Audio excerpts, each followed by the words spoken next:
family. Once again, welcome back to my YouTube channel, Ethical Link. Almost मैं 60 days के बाद video record कर रहा हूँ। इसका मतलब ये नहीं है कि मैंने वीडियो रिकॉर्ड करने की कोशिश नहीं की। मैंने कुछ सेल्फ क्वेश्चंस की अपने से, इस चैनल से रिलेटेड। उस चीज़ को मैं रेगुलेट कर रहा था एंड रेगुलर मैं शूट कर रहा था। एंड आज बारी है आप लोगों तक जो वीडियो शेयर होगी वो शूट करने की। अभी बज रहे हैं रात के 11:30 एंड इतने दिनों की मैं बात करूँ ना तो काफ़ी अच्छी लाइफ चल रही थी। कुछ न्यू चीज़ें भी शुरू हुई है। वो चीज़ें को लेकर मैंने जो सीखा है वो मैं आप लोगों के साथ अगेन शेयर करने के लिए आया हूँ। जो भी अपने पुराने व्यूअर्स हैं उनको पता ही होगा कि इस चैनल का बेस क्या है, मैंने क्यों खोला है, ताकि मैं अपने जो भी एक्सपीरियंसेस हैं उनसे आप सबकी लाइफ बेटर कर सकूँ, या जो सिर्फ और सिर्फ मैं सीख रहा हूँ वो आप लोगों के साथ मैं शेयर कर सकूँ। तो बात है ऐसी कुछ कि बुरी चीज़ों से तो हम हमेशा सीख ही सीखते हैं, बट जो चीज़ मेरे को हमेशा नई चीज़ें अचीव करने में मदद मिली है और जिसके बदौलत जो कुछ भी चीज़ मेरे पास है वो अचीव हो रही है। एंड पिछले कुछ दिनों में मैंने बहुत कुछ नया अचीव किया है अपने ऑफलाइन बिजनेस में। तो वो चीज़ मैं आप लोगों के साथ शेयर करने जा रहा हूँ, एक वो मेथड जो सच में मेरे लिए काम करता है। एंड आई होप अगर मेरे लिए करता है तो आपके लिए भी करेगा, इनफैक्ट और बेटर भी कर सकता है। तो ये चीज़ मैं आपको शेयर करने जा रहा हूँ, ये वाली जर्नी ना। सबसे पहले शुरुआत करते हैं, इसको मैं आपको डीपली समझाता हूँ अपने मोटो ब्लॉगिंग के टाइम से। मोटो ब्लॉगिंग के बारे में तो आप लोगों को पता ही होगा कि मोटो ब्लॉगिंग मेरे लाइफ का एक यूट्यूब काफ़ी इंपॉर्टेंट पार्ट है, एंड बाइक्स भी एंड बॉडी बिल्डिंग भी। तो बाइक्स के बारे में मैं बताऊँ तो जब ना मैं मोटो ब्लॉग करता था तो जो भी चाइल्ड थे, तो आपको पता ही है पब्लिक रिएक्शंस खासकर बच्चे लोग कितने अच्छे देते हैं। तो एक चीज़ मैं ये बताता हूँ, ये ऑन कैमरा बात नहीं, ये बात है ऑफ कैमरा स्टोरी की। हमेशा ये चीज़ें चलती ही रहती थी। तो मैंने अपना बाइक जो है वो मैंने पार्क किया एक सैलून के बाहर। एंड वो जो सैलून था वो बिल्कुल मतलब रोड के कॉर्नर पे था, एंड ठीक मेरी बाइक मेरी आंखों के सामने थी, उसके बीच में एक ग्लास था एंड मैं पीछे सोफे पे बैठा था और मुझे पूरा फ्रंट व्यू पूरा बाहर तक का नजर आ रहा था। तो मैंने देखा कि जो भी लोग बड़े लोग जा रहे थे वो लोग मुझे नहीं देख सकते थे, बट मैं उनको क्लियरली देख रहा था। तो जो वो छोटे बच्चे थे, उस टाइम पे स्कूल की छुट्टी हुई थी, तो बच्चे लोग इतने एक्साइटमेंट के साथ बाइक को देखकर जा रहे थे। RS 200 काफी अच्छा खुद में रिएक्शन कर रहे थे एंड बाइक को एक एक्साइटमेंट के साथ देख रहे थे। एंड जो बड़े लोग थे, इनफैक्ट आप कह सकते हो मेरे भी एज के, या मेजोरिटी जो थे वो मेरे से ज्यादा उम्र के थे, वो देख कर भी नजर उनकी भी जा रही थी, बट वो देख कर भी नजर फेर दे रहे थे। एंड ये चीज मैं डीपली बताता हूँ इस चीज के बारे में कि मैंने ये स्टोरी आप लोगों के साथ क्यों लाई है। एक बात आप पहले समझो, जो बच्चे लोग देख रहे थे वो बच्चे प्राइमरी स्कूल के होंगे, 6 स्टैंडर्ड से बिलो ही थे। ऑलमोस्ट उनकी एज हार्डली 13-14 होगी। They can even ride my motorcycle. वो अभी राइड करना तो दूर की बात है, वो ओन भी नहीं कर सकते और ना राइड कर सकते हैं। बट जो बड़े लोग थे वो केपेबल थे उस चीज के। एंड देखो, 200 सीसी सेगमेंट की स्पोर्ट्स बाइक लेना कोई बहुत बड़ी अचीवमेंट लोगों के लिए नहीं हो सकती, मेरे लिए तो भाई बहुत बड़ी थी। एंड बहुत ही ग्रेटफुल हूँ मैं, एंड ग्रेटिट्यूड महसूस करता हूँ उस चीज़ के लिए। तो बात यहाँ पर ये है कि जो बच्चे लोग थे उनका रिएक्शन जो था वो काफ़ी एक्साइटमेंट के बाद भी था।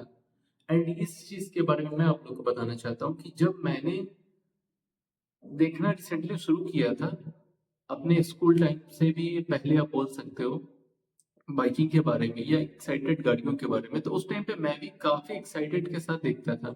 बट जब मैंने वो अमाउंट को कलेक्ट करने के लिए कुछ आइडियाज दिमाग या बाकी चीजें लगाई, तो फिर जब मैं उस चीज को देखना स्टार्ट करता था तो मैं उस चीज को देखना नहीं चाहता था, क्योंकि मुझे देखकर वो स्ट्रेस होता था। एंड सेम थिंग मैं आपको बताऊं, ये चीज मेरे को बहुत अच्छी हुई थी, कुछ फॉरेन के बॉडी बिल्डर्स हैं, तो उनको देखकर ना मैं जब 2017 से पहले की बात बता रहा हूँ, मुझे उस टाइम मुझे पता नहीं था कि बॉडी बिल्डिंग इतनी एक्सपेंसिव चीज़ है, या बॉडी ट्रांसफॉर्मेशन करना बहुत अलग चीज़ होती है एंड बॉडी को फिट एंड हेल्थी रखना, दोनों में बहुत डिफरेंस होता है। तो मैं बस वो चीज़ एंजॉय कर रहा था एंड मैं था कि आगे मैं इसको अच्छे से करूंगा, मैं इस चीज़ को काफ़ी एंजॉय कर रहा हूँ, तो मैं एंजॉय कर रहा था। तो उनकी स्टोरीज, उनके व्लॉग्स, उनकी लाइफस्टाइल, उनकी डाइट, उनके वर्कआउट प्रोग्राम मुझे देखने में बहुत मजे आते थे। बट जैसे ही मैंने जब वो चीजें करना शुरू करी, मुझे पता चला कि इसमें कितना ज्यादा फाइनेंशियल एफर्ट लगता है, मेंटल भी। तो फिर वो चीजें मुझे कहीं ना कहीं डराने लग गई। उसके बाद ये चीजें चलती रही एंड बाइक्स के मामले में मैं आपको ये चीजें बता रहा हूँ, गाड़ियों के मामले में भी मुझे वो चीजें उस टाइम पे भी डराने लगी। एंड जब तक ये चीजें मुझे डराती रही, मेरे पास ये चीजें नहीं थी।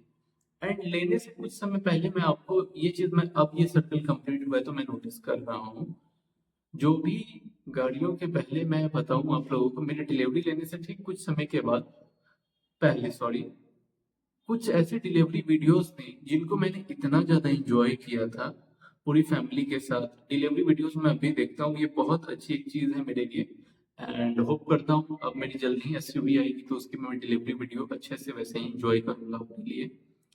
तो उस टाइम पे जब मैंने वो चीजें देखना शुरू करी, उसके बाद मैंने जो चीज मैं देखता था वो चीज उसके बाद मैं इसको सीन रिक्रिएट करने लगा।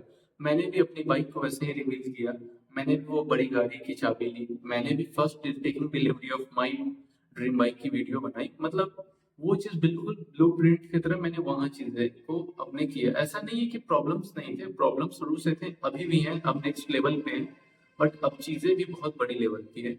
एंड यही चीज मेरे बिजनेस को लेकर हुई। एंड जैसे ही मैंने वो वाली फीलिंग को साइड किया, फिर हम बात करते हैं अब बॉडी के बारे में। तो वो सारी चीजें काफी, उनकी स्टोरीज, उनके ब्लॉग्स, उनके डाइट प्रोग्राम, वर्कआउट प्रोग्राम, सारी चीजें काफी ज्यादा स्ट्रेस देती थी। बट जैसे ही मैंने वो चीजों को इंजॉय करना स्टार्ट किया, फिर वो चीजें होने लगी। अब इस चीज के बारे में मैं आपको बताता हूँ, रिसेंटली इस टॉपिक पे मैं वीडियोस क्यों लेकर आया हूँ। मैं 2 दिनों से दोबारा द सीक्रेट बुक को पढ़ रहा हूँ। एंड मैंने इस बुक को जितनी बार मैं भाई पढूं, मतलब जितनी बार पढूं उतनी बार मुझे कुछ ना कुछ नई अच्छी चीजें सीखने को मिलती ही हैं। हर बुक की यह कहानी है भाई। इसमें सबसे इम्पोर्टेंट चीज, मैंने इतनी बड़ी चीज को मैंने कभी फोकस नहीं किया था, अपनी लाइफ से रिलेट नहीं किया था। थॉट्स के साथ साथ फीलिंग्स के बारे में भी। एक बात ये भी है कि थॉट्स आपके रियलिटी बन जाते हैं 24/7, जो आपके माइंड में चलता ही है, आप ये जानते होंगे। बट नो, उस थॉट्स को लेकर जो फीलिंग्स है, आप किस वाइब्रेशन पे हो, वो चीज रियलिटी में मैनिफेस्ट होती है आपकी लाइफ से। तो जब मैंने इस चीज को अपनी लाइफ के इवेंट्स से मैंने रिलेट करना स्टार्ट किया, देन मैंने रियलाइज किया कि जब जब मैंने उस चीज को उस फीलिंग के साथ अटैच कर कर रखा, तब तक मैंने वो चीजें अचीव करी। एंड मैं अब अपने मैन्युफैक्चरिंग ऑफलाइन बिजनेस के लिए अपना फर्स्ट आउटलेट डालने जा रहा हूँ। उस आउटलेट को डालने की प्लानिंग मैं 3 से 4 सालों से कर रहा हूँ। बट मैंने कभी सोचा भी नहीं था कि rental agreements, property, investment, interior designing and products investment, infrastructure, staff management, इन सारी चीज़ों का कैश फ्लो, पैसा मैनेजमेंट कैसे होगा। मैंने बस एक शुरुआत की एक्साइटमेंट के साथ कि कुछ भी छोटा से छोटा करते हैं। बट मैं जैसे ही गया और मैंने ग्रेटिट्यूड के साथ वो सारी चीजें एंजॉय करी, मैं एक छोटी सी शॉप या छोटे से आउटलेट को लेकर, मेरे लिए छोटी नहीं है, लोगों को आप कुछ भी दे दो तो उनके लिए वो छोटी ही है, मेरे लिए ये चीज़ बहुत बड़ी है। और मैं बहुत ही थैंकफुल हूँ गॉड का कि उन्होंने ये चीज़ें दी। तो जब ये चीज़ों के साथ आप इस चीज़ को जोड़ते हो, तो फिर मैंने देखा कि ठीक वो ड्रीम लोकेशन, जो मैं कभी बस बस ड्रीम देखता था, जब रियलिटी में वो चीज की बात आती थी तो मैं भी डर जाता था। बट जब मैं आगे बढ़ा तो मैं एक्सपेक्ट कर रहा था सब कुछ अच्छा ही अच्छा, और मैं, मेरे अंदर एक प्रकार का डर बैठा हुआ था बहुत पहले से। और जब मैं वो खोज अपने शॉप और आउटलेट के खोज के लिए निकला, तो मैं एक्साइटमेंट के साथ निकला। एंड मैंने ऐसी जगह पे अपने आउटलेट के लिए एक लोकेशन चूज करी, और मुझे लकीली फर्स्ट टाइम में वो चीजें मिल गई। एंड ये चीज़ बहुत ही ज़्यादा शॉकिंग थी, मेरी गाड़ी को लेकर, मेरे बिजनेस को लेकर, फिर फर्स्ट आउटलेट को लेकर। एंड लकीली अपने न्यू एसयूवी के लिए भी ये चीज़ें होंगी, और जब एसयूवी आएगी तो कोई शो ऑफ नहीं होगा, बट वो चीज़ आपके साथ एक और शेयर होगी उस वीडियो में। मैं ये वीडियो का डिस्क्रिप्शन में लिंक जरूर दूंगा। कब आएगी मुझे भी कुछ नहीं पता है, ऐसा नहीं कि मैं प्री प्लान करके बैठा हूँ। तो ये चीज मैं बता रहा था कि जब भी आप कोई न्यू ड्रीम देखना स्टार्ट करते हो, आपकी लाइफ में ऐसी रियलिटी आती है कि वो रियलिटी आपके उस ड्रीम को, जब आपकी लाइफ की रियलिटी उसके आगे आती है, जो अभी कुछ दिनों के लिए, हमेशा के लिए नहीं है, तो आपको वो चीज डराने लगती है, आपकी ड्रीम लाइफ।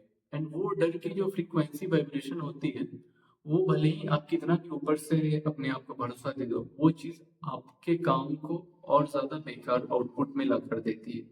तो मेरा ये कहना है कि अगर आपकी लाइफ कंप्लीटली डिफरेंट है एंड आपकी ड्रीम लाइफ कंप्लीटली डिफरेंट है, तो आप बिल्कुल अगर किसी चीज को देखें तो एक्साइटमेंट के साथ ही देखें।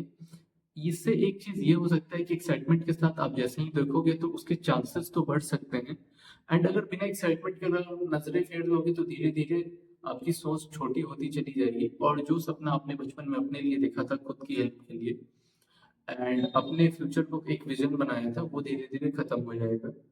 तो आज के लिए बस इतना ही। हमेशा मैं अपनी बुरे कुछ डाउनफॉल्स, कुछ इंसिडेंट या लाइफ इवेंट से हमेशा कुछ ना कुछ सिखाता हूँ, ताकि आप उससे कम टाइम में सही चीजें सीख कर अपनी लाइफ को बेटर बना सको। बट फाइनली मैंने पहली बार इस चैनल पे कुछ ऐसा अपने लाइफ के रियल इंपॉर्टेंट चीज शेयर की है, जिससे आप लोग अचीव कर कर इंजॉय करो, जैसे मैंने अचीव कर कर इंजॉय करा है, और वो आपकी लाइफ को बदले। तो आज के लिए बस इतना ही। Take care, good night, right safe, do something new, कुछ करो, स्टार्ट करो, कंटेंट बनाओ। इतनी अच्छी अपॉर्चुनिटी है, कोई अपना फर्स्ट बिजनेस स्टार्ट करो, छोटा से छोटा। अभी कहीं काम कर रहे हो, कोई टेंशन नहीं है, उसके साथ अपना कुछ करो, कुछ ना करो तो दिमाग लगाओ, बस relax, enjoy the life, take care, right safe and good night guys.